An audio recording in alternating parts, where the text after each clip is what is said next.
اللہ الاسماء الحسنى، اور اللہ ہی کے لیے ہیں تمام اچھے نام، فادعوہ بہا، پس اسے اس کے ناموں کے ساتھ پکارو۔ اب یہ جتنے بھی اچھے نام جو قرآن و سنت میں رپورٹ ہوئے یا اگلی الہامی کتابوں میں رپورٹ ہوئے، اللہ تعالیٰ اس چیز کو پسند فرماتا ہے کہ ان کے ناموں کے ذریعے اللہ کی طرف متوجہ ہوں۔ اسی لیے ہم جو دعائیں مانگتے ہیں اس میں بھی اللہ تعالیٰ کے اسماء ہوتے ہیں۔ بسم اللہ الذی لا یضر مع اسمہ شیء فی الارض ولا فی السماء وہو السمیع العلیم۔ تو دیکھیں اللہ تعالیٰ کے ناموں کے ذریعے پکار ہے، یا حی یا قیوم برحمتک استغیث اصلح لی شأنی کلہ ولا تکلنی الی نفسی طرفۃ عین۔ اللہ کے ناموں کے ذریعے اس کی طرف متوجہ ہو رہے ہیں۔ ہر کام کے آغاز میں آپ کو سکھا دیا گیا بسم اللہ الرحمن الرحیم، تو اللہ کو یہ پسند ہے۔ اور یہ جو صحیح وسیلے ہیں ان میں سے ایک ہے کہ اللہ کے ناموں کے ذریعے آپ اس کی طرف متوجہ ہو۔ اسماء اعظم، سورۃ الاخلاص اسماء اعظم ہے، آیت الکرسی، سورۃ الحشر کی آخری 3 آیات، پھر احادیث میں بھی آئے ہیں، سنن ابی داؤد میں حدیث، ترمذی میں، کہ جو شخص ان کلمات کے ساتھ متوجہ ہوتا ہے، اللہم انی اسألک بانک انت اللہ لا الہ الا انت الاحد الصمد الذی لم یلد ولم یولد ولم یکن لہ کفوا احد، تو اللہ تعالیٰ اس کو واپس نہیں کرتا۔ ترمذی میں آیا لا الہ الا انت سبحانک انی کنت من الظالمین، اللہ واپس نہیں کرتا۔ بخاری مسلم میں آیا لا حول ولا قوت الا باللہ، اللہ کے جنت کے خزانوں میں سے ایک خزانہ ہے۔ تو یہ اسماء الحسنہ جو ہیں اللہ تعالیٰ کے نام، اس کے صفاتی نام، وہ نہیں ہے جو آپ کو صوفیاء بتا رہے ہوتے ہیں کہ اتنے ہزار دفعہ یہ نام تسبیح کھینچ لیں، وہ نہیں، وہ ایک دفعہ ہی بہت ہے میرے بھائی، یہ ایک ہی دوائی کام کر دیتی ہے۔ زیادہ زیادہ 3 دفعہ دعائیں آئی ہوئی ہیں، 7 دفعہ آئی ہوئی ہیں، 10 دفعہ آئی ہیں، اس سے زیادہ نہیں، سوائے تسبیحات کے جو 33 دفعہ ہیں یا 100 دفعہ ہیں۔ دعائیں تو آپ کو آیت الکرسی ایک ہی دفعہ پڑھنی ہے فرض نماز کے بعد۔ ابو داؤد میں حدیث ہے ایک دفعہ پڑھ لو صبح کے وقت، لا الہ الا اللہ وحدہ لا شریک لہ لہ الملک ولہ الحمد وہو علی کل شیء قدیر۔ شام تک اللہ کے قلعے میں ہو، اللہ کی طرف سے شیاطین کے اگینسٹ قلعے میں ہو، شام کو پڑھ لو، صبح تک قلعے میں۔ ابو داؤد ترمذی میں ہے کہ جو شخص صبح اور شام 3 دفعہ آخری 3 صورتیں پڑھ لیتا ہے، ہر چیز سے اسے کفایت کر جائے گی۔ بخاری مسلم میں حدیث ہے جو رات کو سونے سے پہلے سورۃ البقرہ کی آخری 2 آیات ایک دفعہ بس پڑھ لے، جو کچھ مانگا مل جائے گا اور ہر چیز سے اسے کافی ہو جائے گی۔ مسلم شریف میں حدیث ہے کہ سبحان اللہ والحمد للہ ولا الہ الا اللہ واللہ اکبر پڑھنا، رسول اللہ فرماتے ہیں مجھے ہر اس چیز سے بڑھ کر محبوب ہے جس پہ سورج طلوع ہوتا ہے، دنیا اور دنیا کی ہر چیز سے بڑھ کر یہ پسندیدہ ترین کلمات ہیں جو ہم فرض نماز کے بعد بھی پڑھتے ہیں۔ تو یہ اللہ تعالیٰ کے کلمات ہیں، ان کے ذریعے اللہ کی طرف متوجہ ہوں، اللہ تعالیٰ دعا قبول کرتے ہیں۔ وہ ترمذی میں حدیث ہے ایک شخص آیا، اس نے نماز پڑھی، پھر تیزی سے دعا شروع کر دی، آپ نے فرمایا سائل نے جلدی کی۔ ایک دوسرا شخص آیا، اس نے پہلے اللہ کی حمد بیان کی، پھر دروشی پڑھا، پھر دعا مانگی، فرمایا سل تعطا، سل تعطا، مانگ تجھے دیا جائے گا، مانگ تجھے دیا جائے گا۔ اور نماز میں بھی پروٹوکول آپ دیکھیں کیا ہے، پہلے اللہ کی حمد بیان ہوتی ہے، التحیات للہ والصلوات والطیبات، پھر درود شریف، اور اینڈ پہ جا کے دعائیں آتی ہیں۔ دعا کا پروٹوکول ہے اللہ کی تعریف اور اس کے بعد درود شریف اور پھر دعا، اس کے بغیر دعا قبول نہیں ہوتی۔ اور جس نے تیزی سے دعا کی تھی نا، ترمذی میں حدیث ہے، پھر حضور نے اسے بلایا اور سمجھایا کہ پہلے اللہ کی حمد بیان کرو، پھر مجھ پر درود شریف پڑھو، پھر اللہ کی طرف متوجہ ہو، اللہ دعا قبول کرے گا۔ کسی مزار پہ جانے کی ضرورت نہیں میرے بھائی، گھر بیٹھے اللہ کی حمد اور درود شریف کے ساتھ آپ اللہ کی طرف متوجہ ہو۔ مسلم شریف میں حدیث ہے جو اذان کا جواب دے وہی کلمات ریپیٹ کرے، حی علی الصلاح حی علی الفلاح پہ لا حول ولا قوت الا باللہ کہے، اور اس کے بعد مجھ پر ایک دفعہ درود شریف پڑھے اور الوسیلہ والی دعا مانگ لے، قیامت کے دن میری شفاعت اس کے لیے حلال ہو جائے گی، اللہم اجعلنا منہم آمین۔ کتنے پیارے پیاری چیزیں ہیں جو نبی علیہ السلام نے تعلیم فرمائی ہیں۔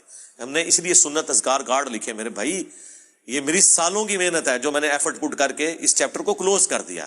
Green card, blue card, orange card, میں بالکل خبتیوں کی طرح 2008 سے لے کے سمجھ لیں 2010 تک میں نے کوئی حدیث کی کتاب کا چیپٹر نہیں چھوڑا جس میں میں اللہ کے نبی کے وظائف کو تلاش نہ کروں صلی اللہ علیہ وآلہ وسلم، پھر حدیثوں کی صحت کے پیچھے، پھر جتنے علماء نے اذکار کی کتابیں لکھی وہ، پھر اذکار کارڈ جو چھپے تھے، اس کے بعد میں نے ایک انٹلیکچوئل ترتیب کے ساتھ یہ اذکار کارڈ لکھے، آخرت کا بلو کارڈ اور گرین کارڈ، ہماری ویب سائٹ پہ رکھے ہیں، ڈاؤن لوڈ کریں۔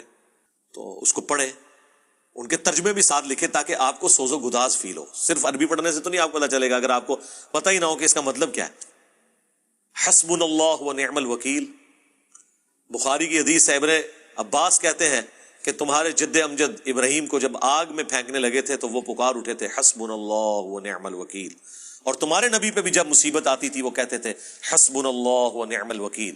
اور اس کا ذکر تو قرآن میں ہے سورہ آل عمران کے اندر کہ جب اہل ایمان کو خبر پہنچی کہ کافر ان کے خلاف سازشیں کر رہے ہیں تو اہل ایمان پکار اٹھے حسبنا اللہ و نعم الوکیل.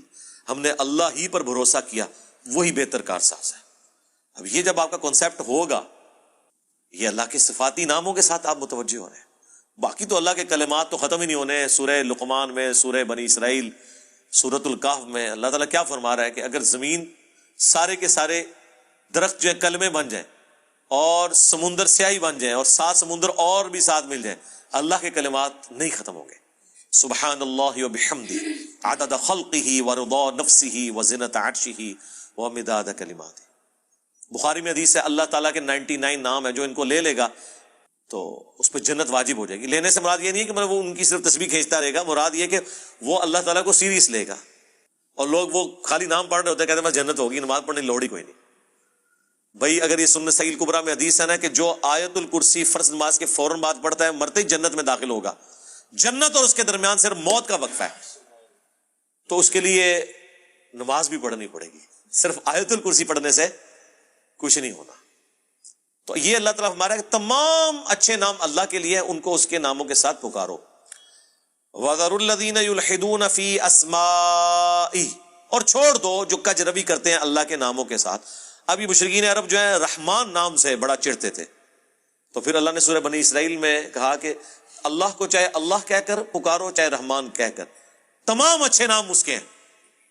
اسی لیے دیکھیں اللہ نے رحمان، اللہ کو اپنا ذاتی نام تو اللہ کا ایک ہی ہے اللہ، یہ بھی 2 الفاظ کا مجموعہ ہے. الہ، دی الہ. مدینہ کوئی بھی شہر، المدینہ مدینہ المنورہ. الہ معبود، جھوٹا ہے سچا کوئی بھی. الہ ایک ہی معبود ہے سچا. یہ الہ، الہ تن الہ، یہ بن گیا اللہ. یہ اللہ کا ذاتی نام ہے. اگر اس کے لیول پہ اس کے بعد دوسرے نمبر پہ جو نام اللہ کو پسند ہے نا وہ ایک ہی ہے، الرحمن.